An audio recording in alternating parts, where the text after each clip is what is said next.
And welcome back to the IWR Network Tubecast. I'm your host, Alex G, and with me this evening is good old Matt Riley. What's going on tonight, Matt? I'm both good and old. Oh. Just remember, we don't say this enough. Make sure you like and subscribe. Like, subscribe. Make sure you use the Amazon affiliate link. Tell a friend. Mostly because I want to see how many likes we can actually get. If we say, make sure you like it. We average about, right now we're averaging upwards of 50 to 100 views on these now. So, this should be like 50. There's no reason not to, unless you're one of those weirdos that don't have an Amazon, doesn't have a YouTube account and aren't able to like things. But guys, it's 2022, and if you don't have a Google account, what the hell's wrong with you? Right, and don't forget to support as we head towards a holiday season. Support Retro Wrestling Games Presents or Alex's Empire. There's a lot of videos on there. That's a lot. Go back and watch. Some of them are hilarious. All of them were good. Not a bad video on. Yeah, I'm starting to get fucking copyright. They blocked like 2 of my videos recently. Goddamn WWE. Blocked 2 of them. Wow. Yeah, one I think it was music wise, and the other one was something else. But no strikes though, which is the most important thing. Okay. They block them. So. Oh, we always can always move to TikTok. Do the show in like 2-minute bursts. I was thinking about getting an OnlyFans personally. Yes. You know, I almost subscribed to someone's OnlyFans. Like I got in a weird place. So there's this chick that looks like my old high school girlfriend, like identical. Like could be like back when she was 18, 19 years old. Again, identical. And yeah. I was like, I gotta check this out, and I did, and I was like, I almost pulled the trigger on it. I came real close. Common sense prevailed on that one though, because it was $14.99 a month.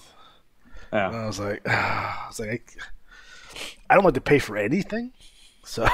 Well, I have a friend who she is seriously considering doing one of those. It's not a bad gig, because she's very buxom and she's kind of like, hey, listen, you're doing the Lord's work. I'm like, you know what? Because she has this whole plan to not show her face. I'm like, look, if you want to do it, you may as well try it and like just go like and see how it is. And if you don't like it, shut it down. Shut it down. You know, but there's guys out there that do subscribe to it, and hey, whatever, you know, or there are people that do. You'd be surprised. And the whole thing is, it's like I have the utmost respect for people who do that. You know what I mean? Because it takes fucking a brass set of balls, right? Right. To put yourself out there like that. Number one. Number two, you're doing the world a service for sure. So like, there's no shame in that game at all. Just keep on doing what you're doing. I appreciate you. No, I'm not one of these people that will go off and like send them money. You know, we're cheap. I mean, I am cheap.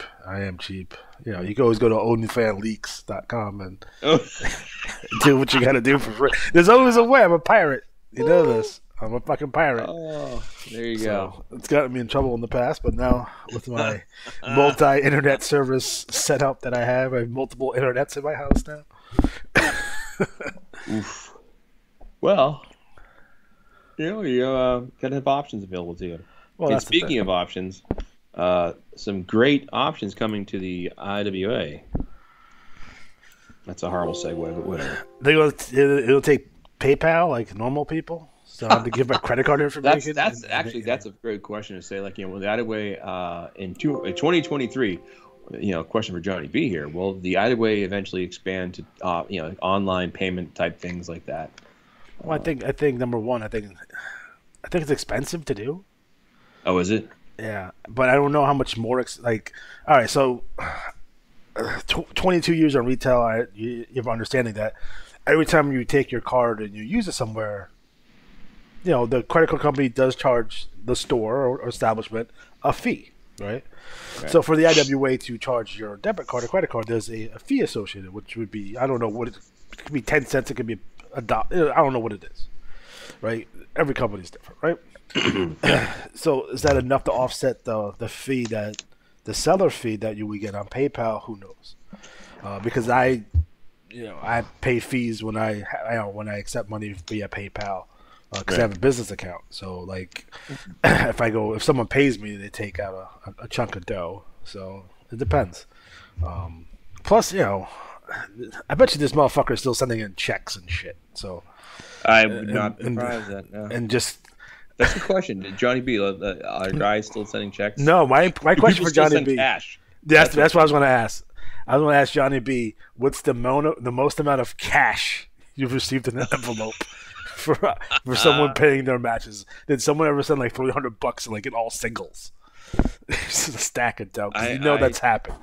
I will admit, when I was someone paid in change. I sent ones. I would fold the paper up like 2 or 3 times and then put it in there as an extra I bet you back in the day, money orders were big for IWA too. I wouldn't be surprised. I'm pretty sure I did at least that one time. It's like going over to your local post office and sending the IWA money order. I'm sure that was a big thing. And I will say this. I think, how's this for a pitch?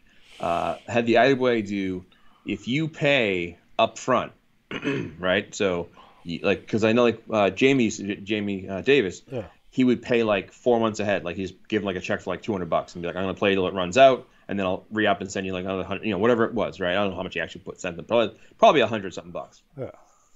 So you see that way, says, listen, if you pay up front and you give us $100, we'll give you 120 worth of matches. Oh, I'm sure it's something. Like promotions, because what happens, right? This happens every year.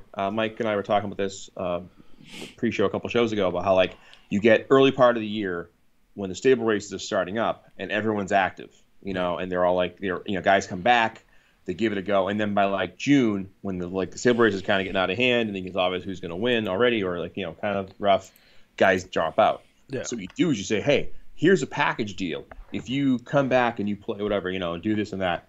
I'm just saying, there's some ways to make money out there with they buy in type stuff, but who knows. Well, I also keep in mind, I personally feel that the IWA is trying to, stay under the radar on certain things. They're Johnny B is very much Lando Calrissian and Bespin. He's just trying to stay under the radar of the Empire. Imperial. Just try. Well, how do you run it without the bureaucracy? Oh. I say it at work all the time when someone makes something really ridiculous suggestion. I'm like, well, how do you run it without the bureaucracy? And they're like, what? I don't know. I had a guy at work today drop a Naked Gun reference on me, and I got it, and I was happy to hear it. And then a guy dropped a Ben-Hur reference on me earlier today, and I was like, wow, I'm old. But I dropped a Newhart reference the other day. Newhart? Was it Daryl and my brother Daryl? Yes. Someone said it was Daryl. Daryl was like, do you have a brother named Barrel? And another brother named Daryl? He just looked at me like I was fucking insane. Yeah. I had a guy in the best finale of any fucking show of all time. Totally. It blows everything away. That was such a good And that was 1990, folks, by the way. Yeah. When that show ended. Yeah, that was a callback to Dallas in a way, but also Dallas, and then the Bob Newhart show from the 70s, and It was best finale of all time. I was, if you ever saw Ben-Hur, I'm sure you probably did, but there's a scene where he is on a slave ship, and they're they're using these drums to set the speed of the guys doing the oars, and they're ramming speed. And this guy drops on me today. I laughed out loud, and the customer was like, "What the hell?" I got a litigious customer the other day. That was my favorite. This is a legal thing, I could sue for this. I'm like, could. I'm like, lady, I just work here. She's like, well, I'm just saying. I'm like, well, you know what? I work here. I don't give a shit. I didn't say it out loud. I said it in my head, but I said it in my head loudly. I always use the phrase, you know what? Not for nothing, my name's on the outside of this building. Yeah. Yeah. Speaking of strange, I just watched a film today. That's, I guess it's kind of obscure, but I guess it's Chevy Chase's first film. Which one? It's called the movie called The Groove Tube. Okay. It was released in 1974. So this is a couple years before Saturday Night Live. So it's interesting. It's like a Kentucky Fried Movie type of thing where it's all these kind of skits. Okay. Yeah, it's pretty. Richard Belzer's in it. You know, it's like it's really Groove like, Tube. Yeah, it's a really offbeat film, and it's like has a 13% on Rotten Tomatoes. So I started watching. Speaking of bad movies, I started watching Mazes and Monsters. And for those of you who don't know, Mazes and Monsters is a CBS Movie of the Week type thing, which was during the height of the Satanic Panic, during Dungeons and Dragons in the 80s. And Tom Hanks, at 24 years old, is one of the main characters. And he's this guy who plays the game and gets too deep into it and like loses himself in, and he thinks he's like stabbing a homeless guy because he thinks he's fighting a monster, right? And it's terrible. It's so bad I just stopped watching. I couldn't. I wish they would release those, like all of those films, like on like a streaming service or something. Because there's like two of my favorites. There's High School USA, which is Michael J. Fox, and and like half the cast of Different Strokes is in it, and the other half of Facts of Life's cast is in it. And like it's a ridiculous movie. This is like a year or two before like Back to the Future and shit, right? Okay. So go back and watch High School USA. It's ridiculous. It's Michael J. Fox and Todd Bridges. It's ridiculous. All right. The other one is one's the '90s version of that. It's the same thing. It's Camp Cucamonga, right? So it has everyone from like the Wonder Years sans Fred Savage. Okay. Urkel's in it. Wow. The cast of Full House is in it. So it's about these. There's a rap involved in there as well. Oh no! It has like all your teen idol of the day.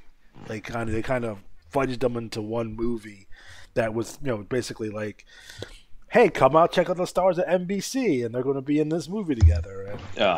And it's awful, but in the best way possible. And they need to do that a lot more, and they need to release those films for sure. All right. Well. All right. So what do you got from good old JB? JB. All right. In episode 147, Alex asked me for Christmas memories, and you were all sharing your own Christmas stories with viewers. But where's the love for the current holiday? It's right here. My father, the original Johnny B, held a few pre-Halloween parties for his children over the years. On one occasion, he made himself up as a sinister-looking hunchback, and all of us, along with our friends, gathered around skull-shaped candle in an otherwise pitch-black basement. Sorry, not the same basement where he created the IWA. He proceeded to recount a gruesome tale involving a terrible beast that dismembered his human prey, and as he described the gory details, my mother passed around dishes containing body parts such as eyeballs, peeled grapes, brain matter, cold spaghetti, and internal organs, lumps of gelatin. No one actually fell for the deception, of course, but the effort was appreciated. Afterwards, we played his monster-themed board games to win candy. The basement had a large adjoining utility room with a support column in the center, so most years we would convert it into a mini haunted house experience for our friends and each other. That's pretty cool. When it came to choosing costumes, one or more of my siblings would invariably procrastinate and be pacing around in a panic. Luckily, their big brother was always at the ready with a great idea that, despite rumors to the contrary, was not merely another way for me to torture them. The brother who eventually created Wildfire Johnny Rage was attending a Halloween party at his elementary school, and he had planned to go as the Invisible Man, and discovered we didn't have the sufficient supply of gauze available. Sensing his desperation, I was able to convince him to wear a mask fashioned from cloth diapers. Oh no. I deliberately threw a disguise together hastily, ensuring it would unwrap itself midway through the party. At the onset of the great unraveling, when his classmates could see, it was without a doubt that he had been pressing his face against a diaper the entire night. I'm sure he was wishing he really had been invisible. Oh, that's terrible. But good traumatic memory. Another brother was a recipient of a face mask made of crinkled aluminum foil, which wasn't noteworthy except for the fact that I cut the eye and mouth holes with a pair of scissors while he was wearing it. Oh my God. Okay, my magnum opus was a rather crude construction that I christened Boxman. It consisted of a small cardboard box sitting atop a much larger one. The brother/victim had his arms protrude from the holes in the opposite sides of the large box, severely limiting their range of motion. Then the smaller box was placed over his head and attached to the main box. Since I had cut out a window in the helmet before he would put it on, it was the same brother who had survived the aforementioned foil mask. I had a guesstimate and made the window too high, thus severely restricting his field of view. Oh no.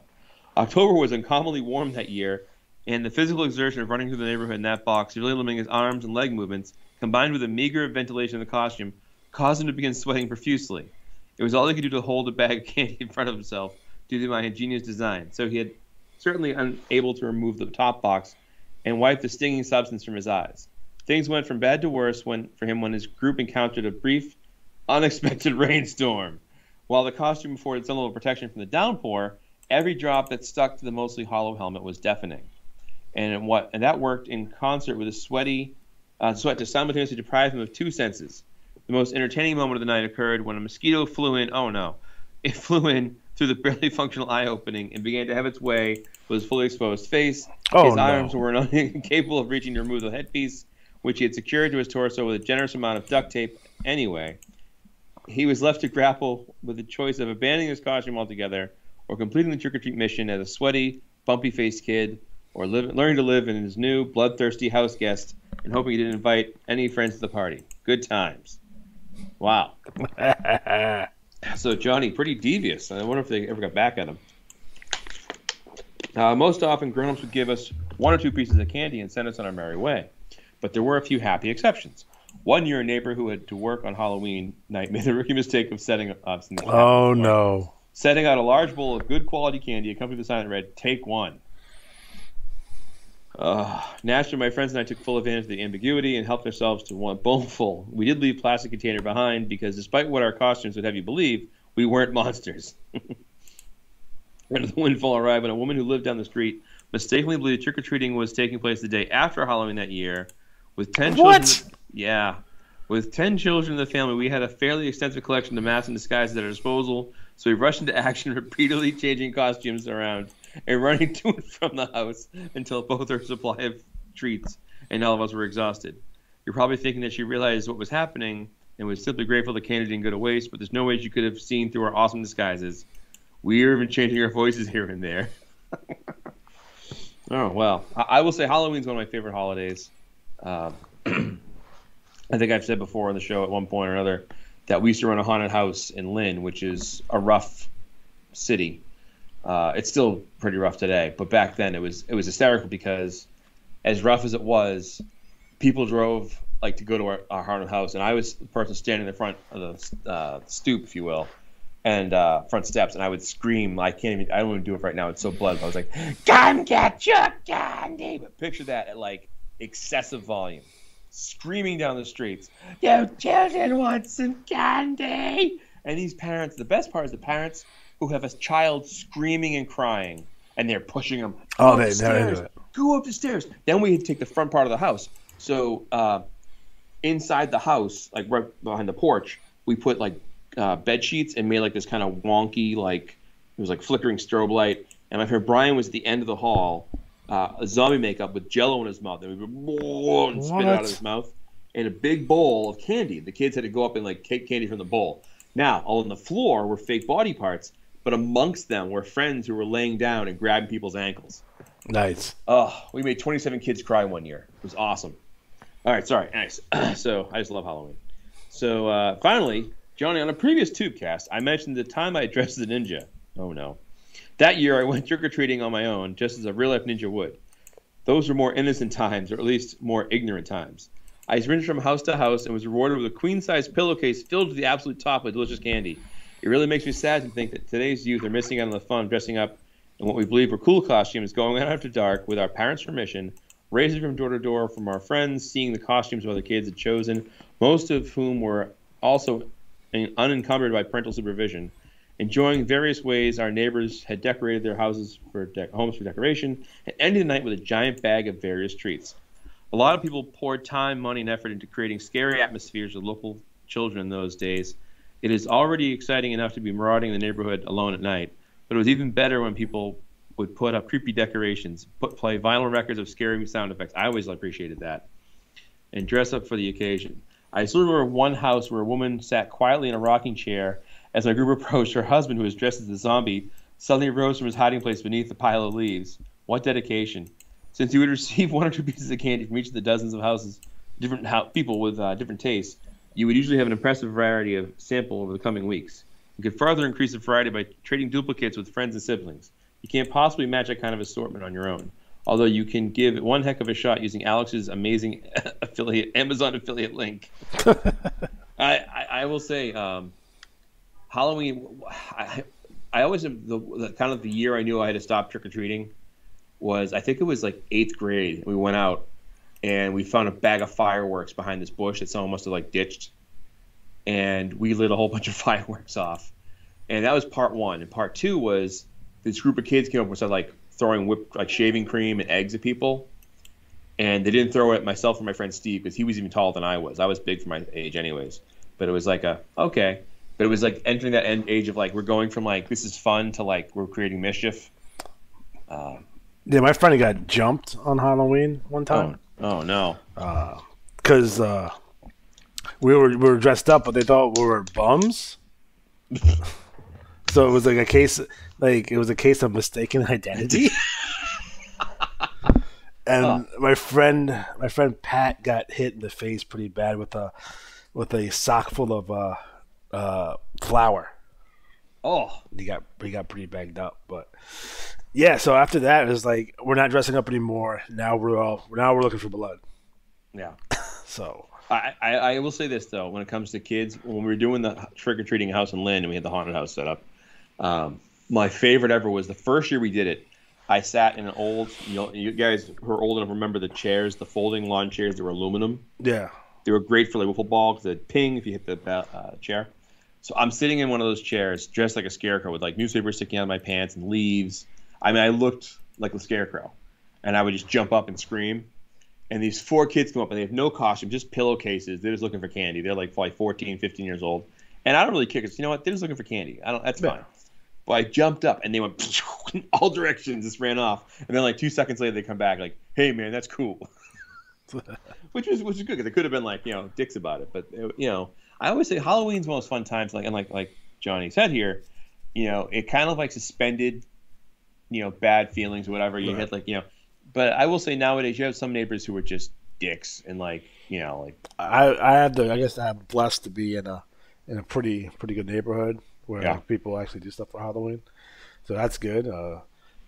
Matt, do you intend to put any fentanyl in the candy this year? That's my favorite. One of my favorite Halloween myths is like, they're putting drugs in the candy. Do you know how much drugs cost? Like, no one's giving you free edibles. When I was a kid, it was the razor blades, right? Yeah, that was a good one. But after doing some research on it, that actually happened, and it was in Long Island. As a like in like 81, 82. Were they dressed as bums? No, it was just the lady who was giving out fucking razor blades in the candy, or I think it was an apple actually. So that started the whole thing. Like, you gotta check your candy, and you got to have parents check your candy, looking for, and then like you end up like chucking out like oh shit, this Reese's is half open. I shouldn't eat it. Well, here's a good question for you and everyone listening. Remember the popcorn ball? Yes. Like, did anyone ever eat that? No. I don't know anyone who ever ate that. Like, you gave it out. Like, everyone assumed there's needles in it. Like, just like throw it away. And like, who's the person that's giving that out? Is like I don't know if like a generation before, like people would give like caramel apples and fruits and like baked goods as a concept. Maybe that was from an earlier generation of trick or treating. But by the time by the mid '80s, it's like, bitch, if you don't have a Snickers, I'm gonna be pissed. There's one lady who gave out fucking cans of soda, and I went back like 6 times. I will say I had one neighbor who gave out full-size candy bars. Yeah, I have that got too. A full-size like Milky Way. We have this really wealthy person that lives in like he's the same house as mine, but because we all have the same houses. But like when they built that house, they like there's a long driveway, but it's gated. So like you have to put the code in, the fucking gate opens up. Like, it's really dope. And he has no like his house is sideways, like it's weird, but he has no front lawn, so it's just it's paved out, like really nice. There's a fountain in the middle, and and he has really cool decorations for Halloween. He gives out fucking full size candy bars like you read about. But the last 2 years he's giving out fucking McDonald's coupons. Well, I will say this as Johnny B's response. I will also say that our next show will be about Thanksgiving, and then the show after that will be Christmas. So we will hit those eventually, but. A couple. I can tell my crackhead story for Thanksgiving or Christmas. No, crackhead for Thanksgiving. Okay, good. I can tell my Thanksgiving with the "fuck you, I hate you, I'll always hate you" story. That's a good one. Now Halloween though, I would say some of the worst gifts: toothbrushes, 5 pennies taped together, which I always thought was stupid because that gave everyone a projectile. Right, the bag of pennies is not great either.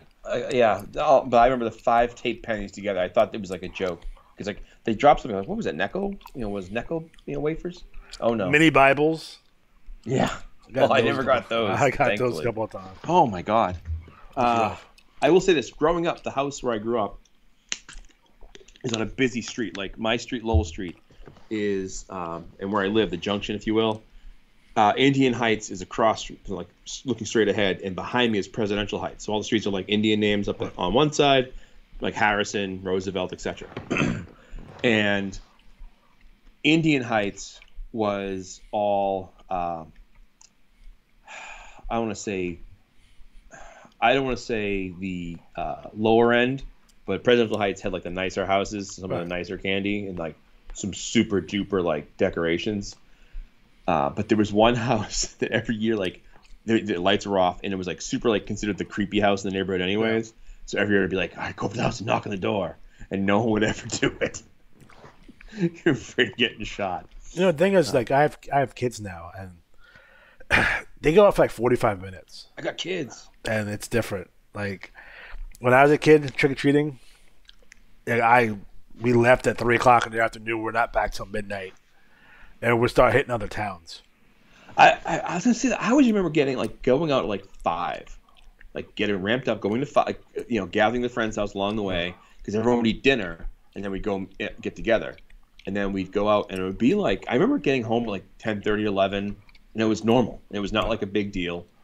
And I would get like 4 or 5 pillowcases full of candy. Like we went in deep. Like when we start driving to other towns, like you're in deep, right? Like my kids, like 2 blocks, 45 minutes, we're back home. We're back home by like 6 o'clock. Yeah, and you see people now too, like they drive their kids around. Like that's defeating the purpose. Wow. Like you don't drive your kids from house to house. Like, come on. Like, you walk it. You got. It's a double-edged sword. You have to like kind of give your kids that like get those reps of like talking to strangers and being able, because I always say like one of the things like my sister's family, they haven't shown a lot of their kids growing up. They didn't show them Jaws or horror movies or whatever. And I always feel like a fear is as much emotion as laughter. Right. And you have to know. It's like when someone says like if you only know an abusive relationship, you don't know what a good relationship looks like. Well, if you only know what happiness looks like, you don't know how to spot sinister whatever. Like if you were in the woods and you see a guy in a hockey mask like walking by, you're like, okay, I'm gonna go. It's funny. My son, he's interesting. He would go trick or treating, and if the people didn't give him a candy he liked, he would hand it back to them. He'd say, "Oh, no, thank you," and just leave. Like, he wouldn't go look for another candy. He was like, I don't like York peppermint patties. Here you go. I'm not going to eat it anyway. I don't want to waste your candy. Like, innocently, like not being a jerk about it. He's just like, I don't want your almond joy. Yeah. I'm like, you give that to me. What are you doing? I remember that was a good thing was, coming back when I went with my cousins or like, friends, coming back home and the post trade the candies, like candy dump. And like you had that one friend who was always like early on like allergic to nuts or something like that, or they didn't like whatever. Like I hated coconut and I hated dark chocolate, so those are right away like on my trade stash. But here's my toothbrush and my roll of pennies. Like what's I guess out there, like what's the candies that you would fucking hate? I hated coconut ones. I just did not like those. What was that candy bar that had raisins in it? Oh my god, a candy bar with raisins in it? Yeah, I feel like that was a thing. I don't know. I remember Bit of Honey being one that I used to get. That's like, rough. All the time. That's a rough one. Yeah. Bit of Honey is like sawdust and glue. Thanks for nothing. Like you would end up with like $100,000. Crunch bars are not big anymore. I feel like you don't see those in the wild very much. No, I liked my favorites were probably the $100,000 and Milky Ways. I was a big Milky Way I'm a Snickers man myself. Butterfinger. Charleston Chew being my favorite, of course. If you can find them. Charleston Chew. I enjoyed those frozen. They're great, and you can never just find them. But I like some of the more obscure ones that you don't see, like Carmelo. You know what I mean? Like I would go into like a gas station and I would see like a weird candy bar. I'm like, I'm going to buy this much. I'm going to call it. Did you guys ever have Sky Bars? No. Sky Bars are a New England. They're actually back around again.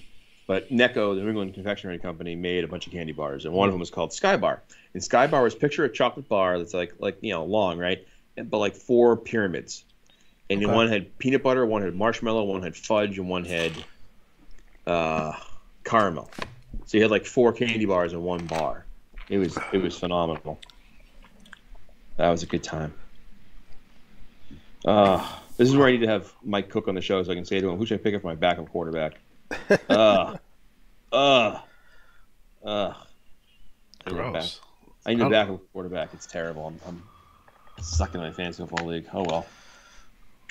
Ridiculous. So, anyways, that's some Halloween memories. And did you have a favorite costume?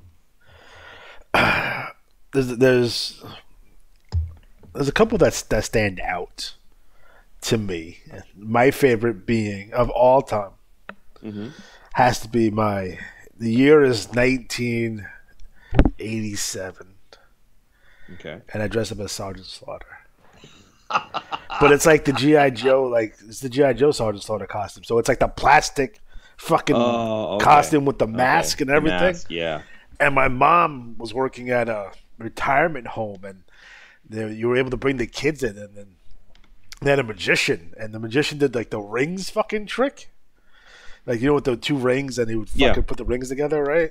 Yeah. So me being myself, like, he hands it to me as like, you're trying to like show the crowd like, hey, listen, I can't open up these rings, but like I know the tricks, so I just fucking do the rings anyway. He got embarrassed that I do the trick, so I fucking banged the fucking rings and opened up the rings on him. Maybe go sit down. Nice. But yeah, Sergeant Slaughter was a big one. I was Tweety Bird one year. I was a zombie Vietnam soldier one year. Okay. So, yes, Darren, those plastic costumes are... I was going to buy a Yoda one off of eBay for like $30, just in the box. But, like, they don't make costumes like that anymore. It's just like... Probably... with the rubber band, that fucking got caught in your hair. Yeah. It was good stuff. That's when, like... We talk about, like, marketing and the marketing bonanza that was the 1980s and just all this glut of material. There was a costume for everything. What I mean? It's like, every TV show you could be Michael Knight, you could be fucking Luke Skywalker, you could be Mr. T. It didn't fucking matter what it was. Like, everything was highly marketed. And, even McDonald's. Remember McDonald's with the Happy Meals? They give you the Happy Meals. Oh yeah. With a little pumpkin or ghost that you put your candy in. Oh. I'll say this much. I remember, I don't remember most of my costumes over the years. I wore different costumes, but the 2 that stand out to me was one for sophomore year Halloween dance, right? I showed up as the Dingo Warrior. Did you? I had the arm ties. I had blue and yellow makeup. It was a picture like Wrestling World Magazine of the Dingo Warrior. And everyone's like, who were you supposed to be? Not knowing that in a few short years, the Ultimate Warrior will be the huge star. And they're like, oh, that's who you were. And again, it was a dance, so it was not exactly like, So let me ask you a question about the Ultimate Warrior. Is the Ultimate Warrior a Native American gimmick? Because Harley Race seemed to think so. And I kind of... Did he really? Yeah, so like Harley Race thought that the Ultimate Warrior, and if you look back at it, it's very possible that the Ultimate Warrior at the time, although it was never explicitly claimed or said, could have been a Native American gimmick. Like if you would have thrown Tatanka and the same thing, talking about the same shit he was talking about, it kind of makes sense with the moon and the stars and all the other shit. You know what I mean? Like, yeah, he's from Arizona. Maybe not initially, but he definitely lived there. There's some aspects of it. So Harley Race thought that the Ultimate Warrior was a Native American gimmick, and who am I to doubt The Great Harley Race, sure. The greatest wrestler on Guatemala is Harley Race. So, my other costume besides Dingo Warrior that stood out. Well, what the fuck's a Dingo Warrior anyway? I don't know. The two other costumes. One was I legit did this. I dressed up as a postal worker who got berserk, and I walked around. Postal? I was painted up. I had fake blood. My clothes were all torn. I had a bag full of mail, and I had a fake shotgun. And I walked around campus like this, and this is mid-90s. Yeah. It's a different time. Pre-Columbine, different time, pre-Columbine. And then one time at a party with friends, they had this neighbor who was wicked white trash in like the next house over. And he always sat in the stump. And I brought a fake stump and sat in the front of the yard dressed like him, and he had no clue. He was like, "Oh, who are you supposed to be? I'm just a guy hanging out, man." Oh, I did my hair like him. He had no clue. Speaking of weird guns that we play with as kids, by the way. Yeah. Do you remember this gun that was like, it was like an Uzi, right? But it was a water gun, right? So it was battery operated. You would shoot it, and it would like shoot out like an Uzi, like. But it had like this color change. Fucking, you put the liquid in it, so like you would spray them and it'd be like purple on their shirt, but then it would go away. Is that a real thing, or did I just make that up? The Mandela effect, maybe. Don't know. I'm sure somebody can look it up there. Like I feel like it was a Zap-It or fucking Bop. No, not Bop It, but. I want to know if Darren wore a ZZ Top beard as a kid, and that's what did it for him. Like, did he dress like ZZ Top? Do they have Halloween in Canada? I don't know. I assume they didn't think there was Halloween in the third world. You bastard. I know those third worlds with their better health care and better lives. Whatever. I'm trying to think any other costumes I had. I've had some intricate costumes over the years, but like, I dressed as a doctor one time. I think everyone does the obligatory like Dracula. Zombie. Oh yeah. Oh, actually, you know what? That reminded me. I did dress as Dracula when I was a kid, and my mom put like oil in my hair, and it took me forever to like get my hair normal again because I had like the slicked back hair.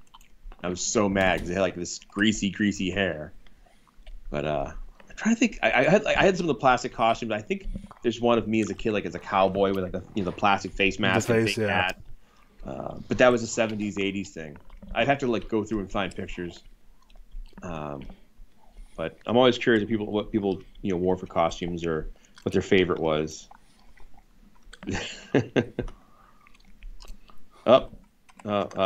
Kate says that's a real thing. She remembers that water gun. So it was a real thing that it was like it would shoot out, and it would shoot out like different colors, and it would like magically vanish. Yep. Damn, I wonder what that's called. I will say this: it wasn't a costume, but back when I lived in Woburn, way back when, whatever, we had a Halloween party, and for a long time we had a Halloween party every year. A bunch of my friends and I, and it was either at my place or their place or whatever.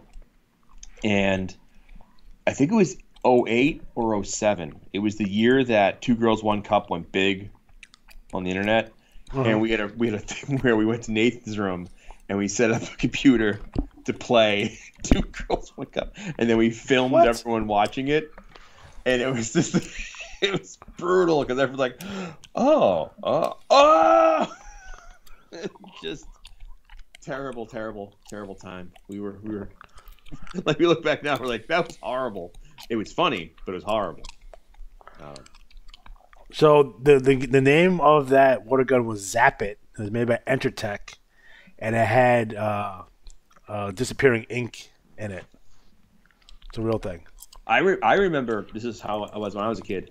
I had toy guns that looked legit real. Like before remember how the front of the guns got the red or the orange? before that cheesy way stuff before happened. That. And I had it was like a Browning. Had a clip that slid in. You packed it in, and it had a strip of clips for caps.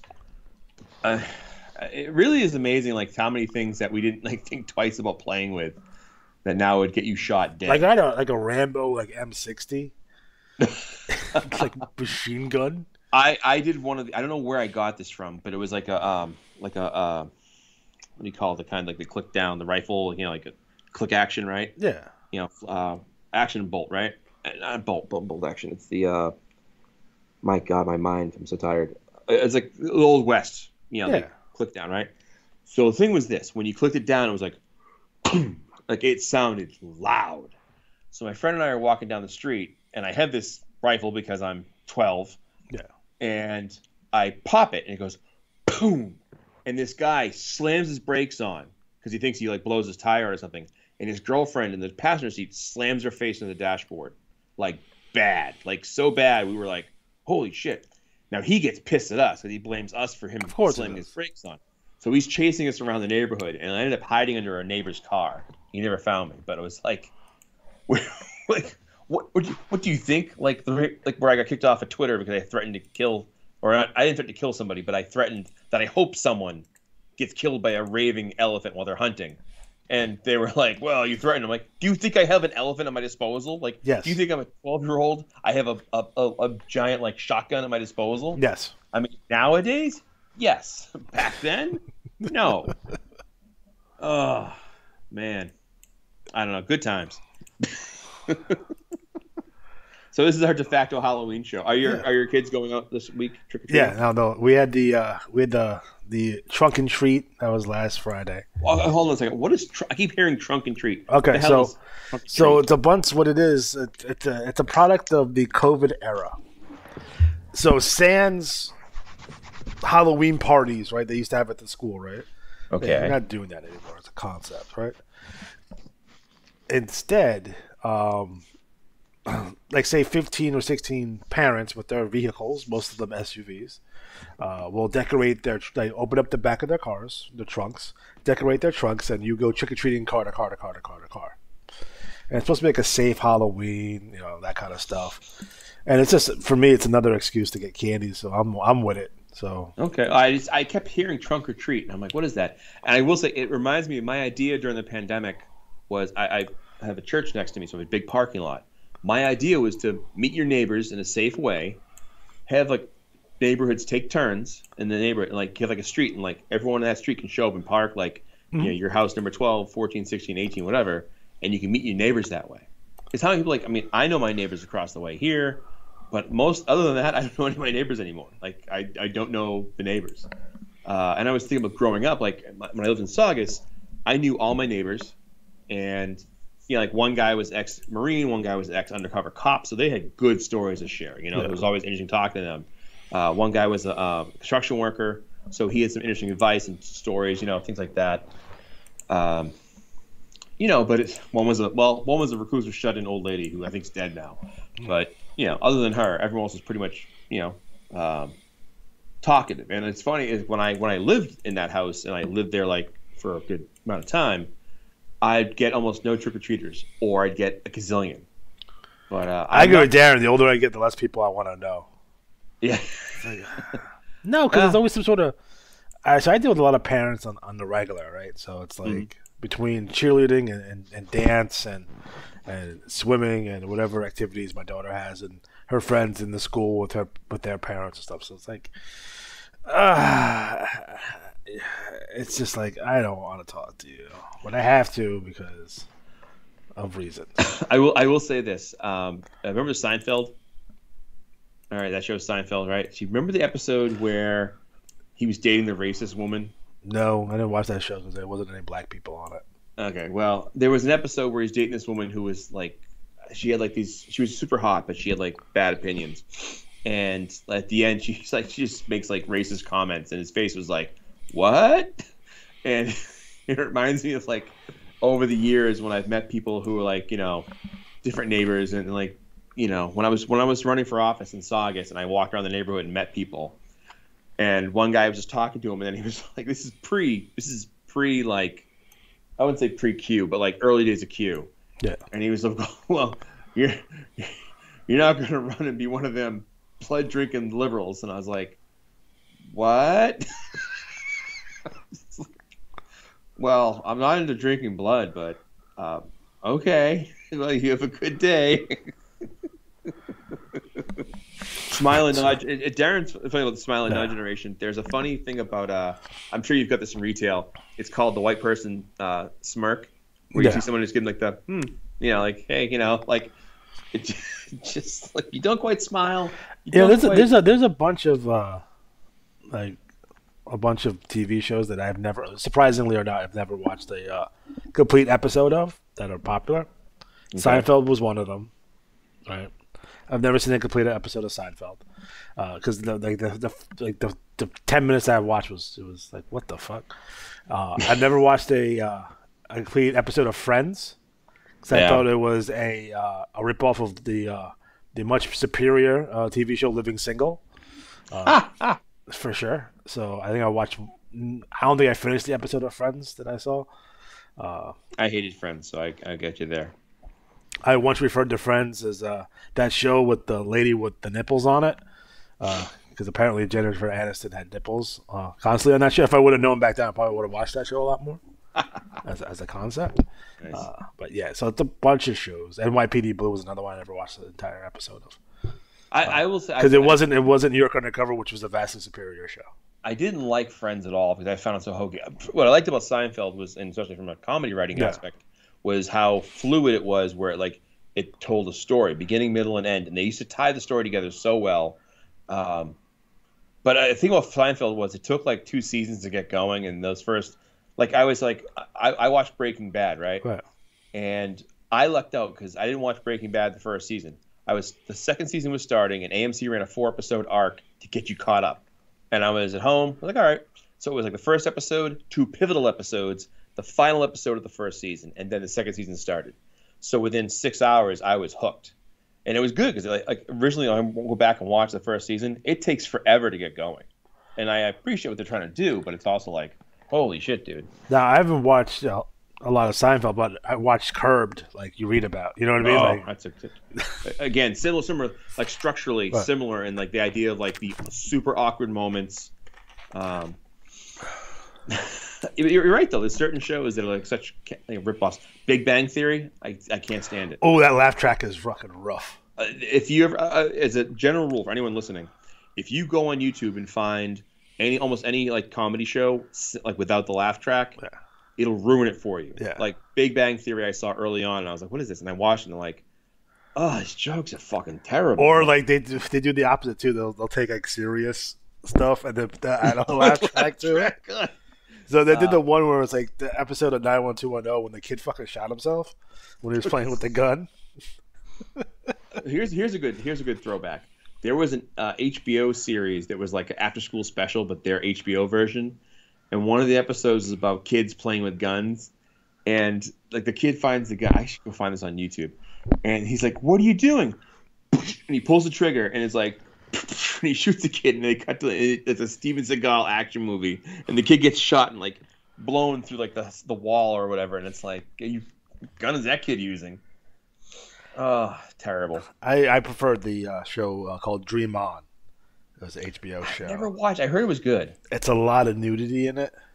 Is that the one with the guy from X-Files? No. Maybe. No. I never watched X-Files either, so I don't know. What was I remember Dream On, and somebody like famous is in it, and I can't remember who it is. I remember I think Susan Powders was in an episode one time. Susan Poundage? Yeah. That's a real name? No, Susan Powder, the crazy infomercial lady. The workout lady, like pre-Tony Little. Oh, okay, maybe then. By the way, tip of the hat to Benny Hill. I grew up on Benny Hill, and you can find some good Benny Hill clips online. You really get a good laugh. It's funny that he mentioned Archie Bunker because I just recently watched the entire series of Maude. Okay. Which is the spin-off, right? It's a spin-off of Archie Bunker, but it's the opposite. So, like, Maude is this, like, limousine liberal, right? Mm-hmm. Who's, like, completely awkward and stuff. And she hires a black maid, and there's all kinds of shenanigans there. So it's like Archie Bunker, but just the opposite of Archie Bunker. It's in the same kind of comedy, though. So I thought it was hilarious. I actually, of all things, I fell into a YouTube hole, and I watched the Archie Bunker episode where Edith gets raped. Oh. And it's just like, I was like, that happened? I'm watching, and I'm like, and she doesn't. you don't see it happen, but you know it happens. Yeah. And I think one of the good things about the show is how like Archie was so like, again, this is some of the writing, but like they use humor to kind of like help illustrate like really serious, traumatic moment, and the acting was really good. Like, it was just a very like. Remember when they did a spin-off and they killed her off? No. Yeah, so there's a spin-off of All in the Family called Archie's Place, where Archie retires and he buys a bar, and Edith dies. Oh my god! Yeah. Did she die for real, or just like they like wrote her off? Or? They wrote her off. I don't think she died. I think she got written off. I think she died of like cancer or some shit, right? So she's dead. Wow. And then like the kids get divorced too. So they get divorced. And it's all meathead. Someone got caught cheating. I feel like it was it Suzanne Struthers? No, it was Sally Struthers. Sally Struthers. Yeah. You're thinking of Suzanne Summers. Yes. From Three's Company. I made a Three's Company reference. That's a show I should watch again, because there's so many shows I watched as a kid. Like Scott was talking about Soap, and I should watch again because you don't appreciate them. And like when I watched Mazes and Monsters as a kid, I thought that was okay, or Beastmaster or whatever. You know, and now you're Three's Company. It might have been the funniest show of all time. I'll have to go check it out. Like it's hilarious, and like you don't get. I got none of the jokes as a kid. And it's like it's so racy that it's like, oh my god. I just remember the constant use of like the look at the camera like Mr. Furley was awesome. But like the whole concept, like I didn't know as a kid that like the idea was that he was pretending to be gay so he can live with these two women. I never understood that. Like as a kid, I didn't get it. Right. And then they would have the show was 90% innuendos. So. It's hilarious. What I always wonder. I gotta watch Bosom Buddies again too. Yeah, that was a good one. Bosom Buddies, I remember that vividly. Yeah. I used to have a crush on Wendy Jo something was her name. Ah, yes. She was like the friend of the hot girl. She was also in Bachelor Party. Yes, which is one of the best films of all time. I'm not gonna watch again. But anyways, we should probably get the out of way stuff, huh? Nah. Yeah, big announcement to make today. So okay, so I guess we'll start off with results. Yeah. So Matt, so you don't have to do 9 results in a row. We'll get to start off with the BRL. Okay. I will aforemention this saying. I went 28-27, but most of the time I guessed the wrong side of it. So I saw the BWL dropped first. And I looked at it and I saw Gina did lousy, and I was like, ah. And I figured, oh, all right, gonna be another crap cycle for me. And then the BRL pops, and I'm like, league champion, hot stuff, Adam Cash. I was motherfucker. Like, all right. That also moved him into first place for all-time points earned in BRL. So I was like, finally. I've been like chasing that for like years. TV champion, Bram O'Barron. Central Plains champion, Hawaiian Heartthrob. I was happy for that. East Coast champion, the Samoan Assassin. I was unhappy for that. Boo, Samoan Assassin, boo. Great Lakes champion, Monster Truck Tanaka. Mid-Atlantic champion, Tombstone. Northeast champion, the Country Hammer, Rhett Grady. Pacific Northwest champion, just arriving, the Honor Revolt crew, and not wasting any time, No Limits Nick Dane grabbing a regional. Then the Rocky Mountains champion, Miss Ratchet, Wendy Cabrini Green. Southeast champion, Bart Whiskey. Southeast champion, author of Agony, LePage Turner. West Coast champion, the Zombie Hunter, Matthew Porter. Tag champions retaining and winning 5 free matches, Playboy Michael Eaves and Steve Whiskey. The TV tag champions, Mannequin 1 and Mannequin number 2. The 6-man champions, Mannequin 1, Mannequin 2, Mannequin 3. The TV 6-man champions, Honor Revolt, grabbing those TV 6-man, Nick Dane, Wolf Keenan, and Lachlan Kincaid. And the Battle Royal winner, winning $50 in Idaway credit, Bart Whiskey. So the big news for the BRL starting in January. As most of you in the BRL will know, we have the Idaway credit goes to our Battle Royal winner. And that's been that way, I want to say, let me check my ranks here. Probably 2 years. Oh no, it's been longer than that. I thought the same thing. Oh, it's been that long. And I think, let me find it here. BRL history.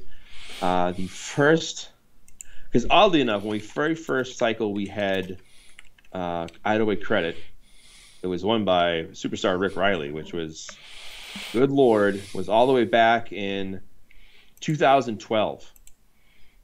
So we had Idleway Credit go to the league champion starting cycle 414 back in 2012. And like I said, Loaded Rick Riley won it with a 500. Holy crap, back when I was good. And then... and then... Way to put yourself over, Matt. Hey, I said when I was good. Then in 2019, we switched it from the league champion to the Battle Royal winner. And the idea was it would give more guys a chance to win. And we wanted to kind of spread the love around because for a while there was 6 or 7 of us that kept basically taking turns winning the credit. And I wanted to give more guys an opportunity to do that. So since that time, that's January, that's cycle 526. So now as we roll towards 600, with cycle 596 in January, the way it will work in the BRL is the credit. So if it's $50 in Idleway credit that's earned through activity, and that's a combination of Battle Royal entries and matches, it'll be split between the Battle Royal winner and the league champion. So essentially it'll be $25 for the league champion and $25 in Idleway credit as well for the Battle Royal winner, which will be a really nice thing. I actually did a quick look. In the last 30 cycles, the same manager has only won both 3 times. So it's another way to spread the love around, get more players in the mix. I like to, when I talk about the fall series of events, I talk about the money winners. A big part of it is the way we break down the prizes and that giving more people a chance to win and then use those winnings to play. So there is your big breaking BRL news. Again, starting cycle 596 in January, it'll be 50-50 split between the league champion and the Battle Royal winner for Idleway credit. So there's your big BRL news. All right. Fantastic. I dig that. Next up, IWL number 164. League champion, Foreign Tongue. Television champion, Joe Boring. New York City champion, John Wilkes. Los Angeles, Friend Zoned, Frederick Goodfeller. Boston champion, Pop Culture, Peter Cross. Detroit champion, Smorgasborg the Barbarian. Cleveland champion, Enric Philamonte. Dallas champion, The Dream Ali Atari. Memphis champion, Damien Killswitch. Miami champion, Chase Grace. San Francisco champion, Shotgun James Carnage. Chicago champion, Big Bad Bob Harris. The league tag team champions, Shane the Train Gloom and Mean Mike Zenith. TV tag team champions, the Christian Warrior and the Chameleon. The league 6-man champions winning 5 free matches, Alec Axel and Alex von Schnapp. TV 6-man champions fitting, Texas, Jesse Tombstone, Blackjack Robinson, Shotgun James Carnage, and your Battle Royal winner winning 66 free IWL matches, Chase Grace. So what's going down in the IWL? I guess I should announce the results for the King of Pro Wrestling pay-per-view. Again, match write-ups will be due to me soon. This cycle, please. Earlier, the better. I don't have a ton of time to get this pay-per-view done, and I'd like to get that completed and off to you guys as soon as possible. That being said, the 2022 King of Pro Wrestling is the Chameleon, so congratulations. He will be facing the winner of the main events, which was Barry taking A. Stevens, who defeated Neo Dragon to retain the IWL World Champion. So, again, we will have the Chameleon taking on Barry Stevens at the pay-per-view. In addition to that, I guess we got to talk about this. Highlight of the night, Johnny Vegas defeated Ravishing Rex Chambers, but since he was unable to TT, Ravishing Rick Chambers will retain the championship. So here. So, again, if you're doing that match write-up, I humbly request you write it up in such a fashion that it's a dusty finish. So what I'm requesting here is that to have the visual pinfall in the match, where Johnny Vegas thinks he's won the championship, but the second referee comes in and says no, he was disqualified or counted out or whatever. Use your imagination, but I'd like to get Johnny get the pinfall, but the decision gets reversed, and Rex Chambers retains the championship. So congratulations. Again, that's why it's important for you guys to TT. If you guys don't TT, those belts would not change hands. I shouldn't even play the match, but whatever. I forgot to not play it, but it's okay. Hey, it's all right. In addition to that, we had the Demolition Crew retain over the Amazing Graces to retain the IWL Unified Tag Team Championships. We had the Von Schnaps who beat Death Leprechaun. So that's going to be an interesting match to write up. I'm curious to see how that goes. Who's going to get involved? The Regulators come down and create mischief? Who knows? And then Ulysses Deadeye did defeat Atticus Black to get the shot at Ricky Spanish inside the steel cage. And Atticus Black, Ulysses Deadeye did in fact defeat Ricky Spanish for that match in the steel cage. So congratulations, Ulysses Deadeye. That'll actually grant you a title shot. So you'll be facing Ravishing Rex Chambers at Starrcade. So congratulations, buddy. There you go. There it is. And I should mention one thing with IWL. I think I mentioned this on the chat that the Von Schnaps 521, the first time ever I won the IWA 6-man championship. So are you one of 69 teams who won this cycle? I'm hoping I'm the only one because I'm now planning to change my nickname to King of the Trios. How many 6-man champions were there last cycle? I without looking, I'm going to guess like 20. I don't know, but that's when it's the first time I've ever done it. And what's funny is there was 1, 2, 3, 4, 5, 6, 7, 8, 9, 10. 10 6-man champions, world 6-man. They got a piece of the 10% of the championship.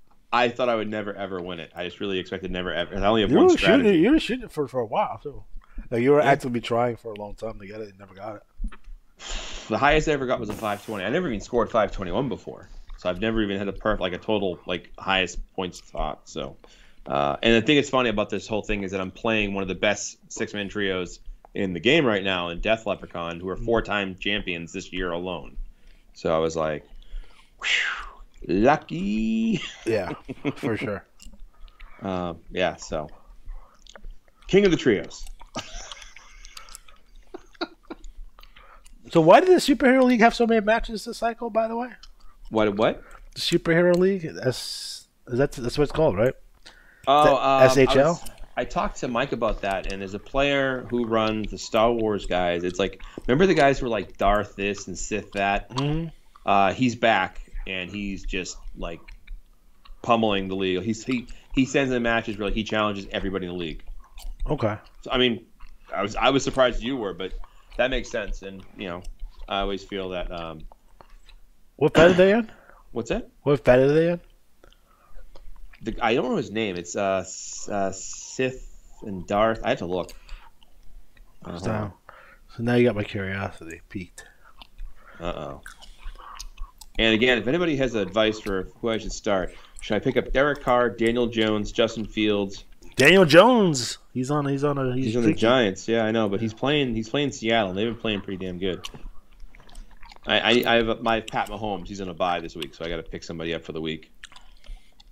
And so that's concerning because that's 130 cards. It looks like the Battle Royal only had like less than 20 guys in it. Let me look it up here. Weird. SVL, right? SHL. Oh, SHL. Sorry. The report looks good though. I like it. SHL. Superheroes League. Where is it? Jade. Oh, that's why I'm looking in the wrong Fed. I'm like, what? Oh yeah, it's a very, very bright cover. Yeah, it's good. I like it. Oh yeah, this is one of my favorite covers. It's a really good pop. I like the font. Yeah, it's great. Yep. And it's actually I'm working in the BRL. I know Aaron's been helping me out with some design stuff. I'm trying to like kind of go this route where it's like really popping. So I'm working on that, kind of like do a similar. I'll probably blazely just steal this, but it's more about like just having something like the Black Widow League, like where it's like very easy to read and follow. Let me think. I like their title page too. It's really good. Yeah. I mean, it's again like my question is this the person who wins their global champion wins a comic book or 10 free matches? So does Johnny B go out to like the comic book store and just buy one? I hope. Or is there a warehouse full of like Rom the Space Knight #1s that he has in the back office? Don't talk shit about Rom. I love Rom.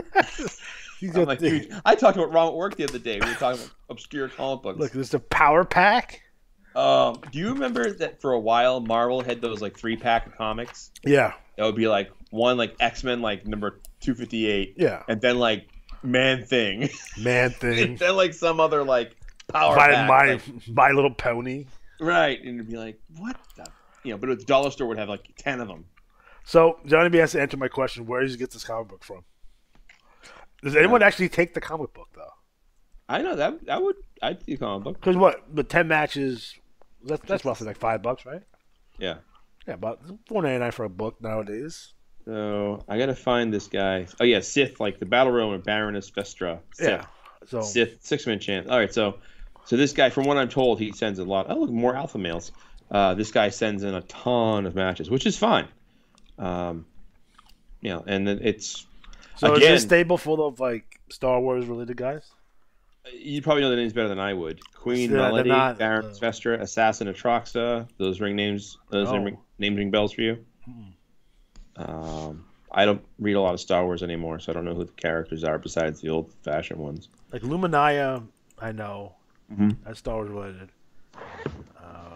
Other ones I'm not putting unless they're from the new books. Yeah. I've never read none of the new comic books, but I don't know. Like I read Dr. Aphra though. That was pretty good. I hate Comic Sans. I hate that font. I love the front page font. That's fantastic. Like, I'm like, man, I'm gonna step my game up. Old man over here. It's a good looking report. Yeah. So nice job. Overall. I believe, I'm not sure, but I believe it's the same commissioner too. I think Mike's like all about this. He knows all this stuff, but I think. Oh, by the way, I have to mention this. So, every month that we get a prize to give out for the person who opens up the most credit cards, and this month's prize is a clock. Once I get the clock in, I'm going to take a picture and show you guys the clock. You got the prize? Not yet. I'm waiting for it to come in. Okay. But there was an article the other day, a legit article, that suggested that pizza parties are more popular than raises among employees. That's a goddamn lie. It's just like, who wrote this? Management Incorporated? Like, how about a pizza fellas? I have to have these. I'm the person who like organizes these pizza parties, and I'm like, hey guys, we're gonna have our pizza party. I just recently did we have a holiday binder which I had to read and I had to do a presentation on, and it's like over the holiday seasons we're doing like 6 pizza parties. These are corporately mandated pizza parties. Wow. We're doing a couple breakfasts too, but I was like, man, we're like, someone's in like these pizza parties are like, people in the offices think there was like a big deal, and like my store is right next to a pizza place, so like everyone eats pizza all the time anyway because it's next door, right? So it's like, boy, but raises.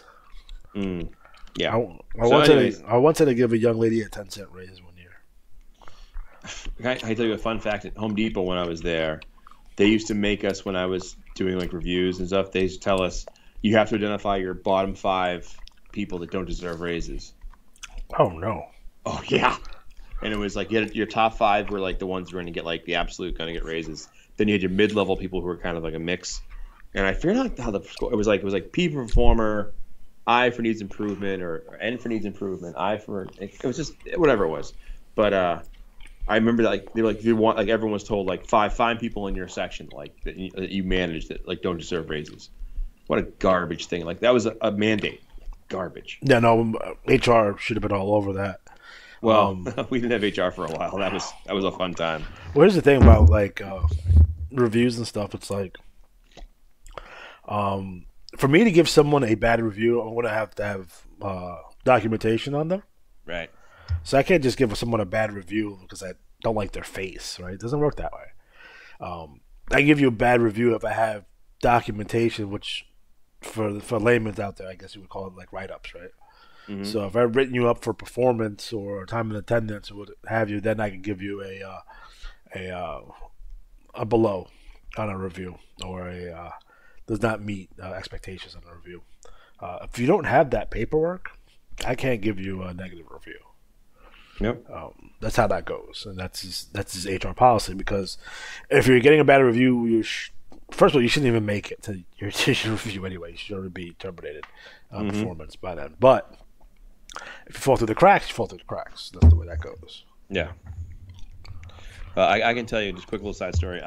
When I was working at Logan Airport, I got hired to be the training manager for this company, and one of the first things I had to do was go down to like the unemployment hearings and present our side of the case. Right. I've done that. So this woman who had fallen asleep on the job multiple times, had been smoking a cigarette on the air. One of our divisions, we had divisions like did security, one division did like wheelchair services, one did like cleaning the planes. She had fallen asleep multiple times. She had smoked in the planes. She had damaged property, and she had fought and attacked a fellow coworker twice, like different coworkers. The problem was they didn't document any of it besides like as official. They just put it in her record as like things she did. They didn't give her like reprimands. Wow. So the judge was like, "Well, you didn't reprimand her." I'm like, "Wait, you want me to make sure like she should have to be told not to punch a coworker? That's like you could get something that's worth." And I said, "I'm new here. I just started this job like a week ago. I'm just pitching in to help out. I'm looking at the file. This is someone who does not deserve to get unemployment for the fact that they kept sleeping on the job and punching coworkers." I think I even said to the judge, like, if that happened around here, would anyone here keep their job? And they, of course, were like, "Well, we documented, and they'd be official. Your company wasn't doing the background work." Well, they weren't wrong, but that's how it goes. So, anyways, the point is, the SHL has a really great cover. Yeah, looks cool. Nice job. There it is. Kudos. All right, where are we at now? It was NWL.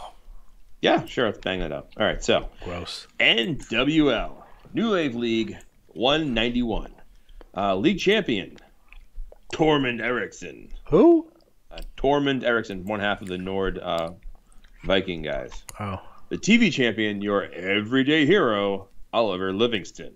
Central Plains champion, Super Dragon. Super Dragon. Super easy name, but it's Super Dragon. Sorry. East Coast champion, Bombshell Warrior. Great Lakes champion, he's back? It's a different guy. No. Okay, guys, we've had 4 Bombshell Warriors over the last fucking 10 years. There's no way that 4 different people is like, I'm going to be the Bombshell Warrior. I don't know. It's not real. It can't be a thing. Maybe. It's like all of a sudden there's someone's like, I'm going to make a wrestler named Luther Alexander. What? It's coming. Luther the ER. Northeast Johnny champion, B would know. Cell Block Charlie. Pacific Northwest champion. The #1 pick by the IWL in the draft. Zanroar. Rocky Mountains champion. Father Conrad. Southeast champion. Chainsaw Chuck. Southwest champion. Southeast champion before. Chainsaw Chuck. Southwest champion. Scarlet Briar. Did you mention Hombre Muerto Zeros? Oh, sorry. Did I say Mid-Atlantic champion, Hombre Muerto Zeros. I think you want to say that name. West Coast champion, Angel of Light, Angela Blanco. League Tag Team champions, Father Conrad and Father Arturo Bartolo, also known as My Two Dads. TV Tag Champions, The Wicked Spider, Erica Phobia, and Angel of Light, Angelina Blanco. League Six-Man Champions, your everyday hero, Oliver Livingston, and My Two Dads. TV Six-Man Champions, on Dishonor Revolt, Cell Block Charlie, Shackles Malone, and Zanroar. And your Battle Royal winner, Vecna. So that's the I always thought the girl from My Two Dads was hot, but looking back, maybe not. We were young. Our judgment was impaired. Of course, we have some. I also thought that. I don't know. I'm tired. All right, we'll stash that one. Had some new wrestlers in the league. So welcome CC Catastrophe, Hercules, Mad Dog Ben. And then, so welcome to those new players. Blind Fury, if you're out there and listening, we will help you with your strategy. Just a reminder, everybody, so you know, if your wrestler has got a really bad record and you're like, oh man, I got a bad record, you can restart it at any time. You just swipe the slate clean and start over. How much that cost? I think it's free. They'll reset your record down to 0-0? Yeah. You just give up all your wins and earnings because you're just basically saying, like, you know what, I stink. Yeah, so that's the NWL right there. All right, man. I dig that. Next up, a Black Widow League. All right, Black Widow League number 9. And our October champion was Rain Grady. Our TV champion, Starfall Tigress. The Battle Royal winner, Rudy Groove. Japan Idol champion, Huntress. The Joshi champion, the Beautiful Princess, AZM. Luchadores champion, Lady Paladin, Atomica Earwax. Zenjo champion, Rudy Groove. I don't know the names. We have a lot of new players, apparently. Cholitas champion, Kijia Chaosin. What the hell is that Cholitas? That's Bolivian wrestling, women wrestling. Okay. I looked all over the world for women's wrestling groups. I found that one. Okay. Bellatrix champion, Lady Fear. Themyscira Skyra champion, Wildfire. Themyscira, by the way. Yeah, whatever. Hollywood champion, Tiffany Breyer. Sin City champion, Betty Venue. And the Willowick champion, Beulah Booger. So there it is. I just want to say we have more wrestlers. So we lost Vicky Venom. Don't know where she went. She's gonzo. That's okay. But we grabbed Mal O'Brien came in. And Mal O'Brien, I got an email from IWA, and they were like, hey, a player wants to come into the BWL, but your wrestler, Dutch Coco, has number 1. And Dutch Coco is a wrestler made up after an old flame of mine from a long time ago. Yeah, I bet. Yep, Dutch Coco.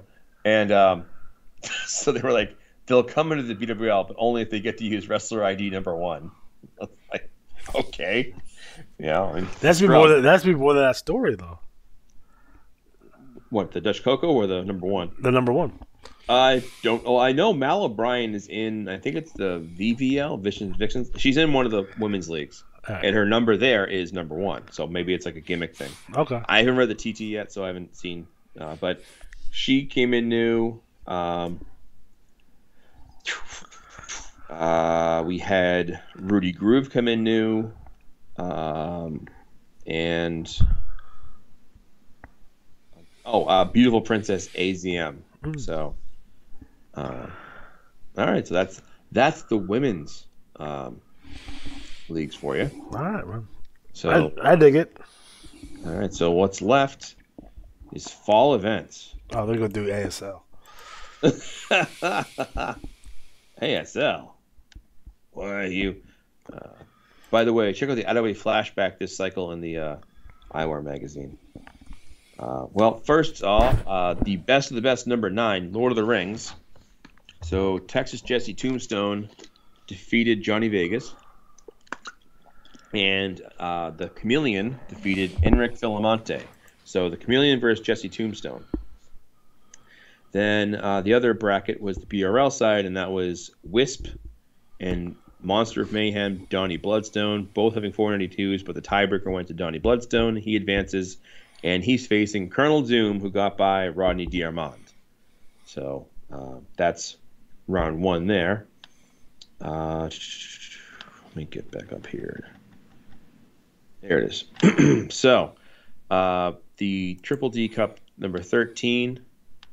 This came down to 4 teams, and the finish was the Mannequins had a 520, so they won the final score credit round.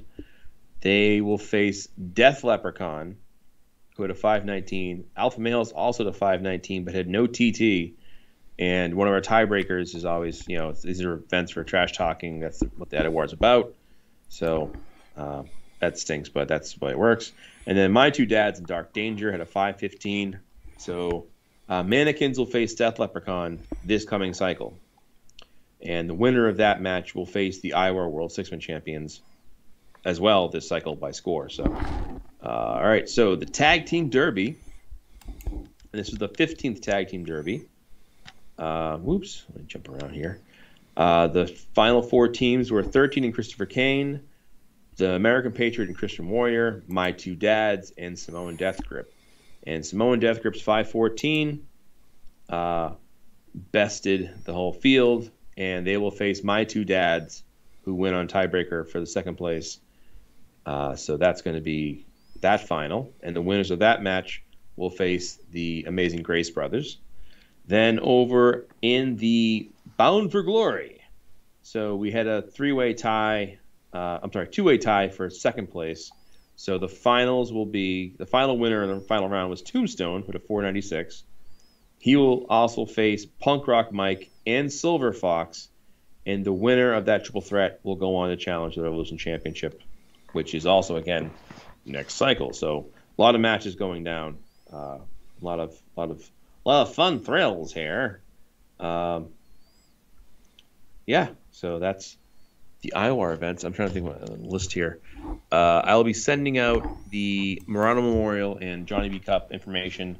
This coming cycle will be the big info cycle when it comes to sign-ups and getting the other leagues involved. Fall events are done, leagues are done, BRL. So really, that's kind of the gist of it there.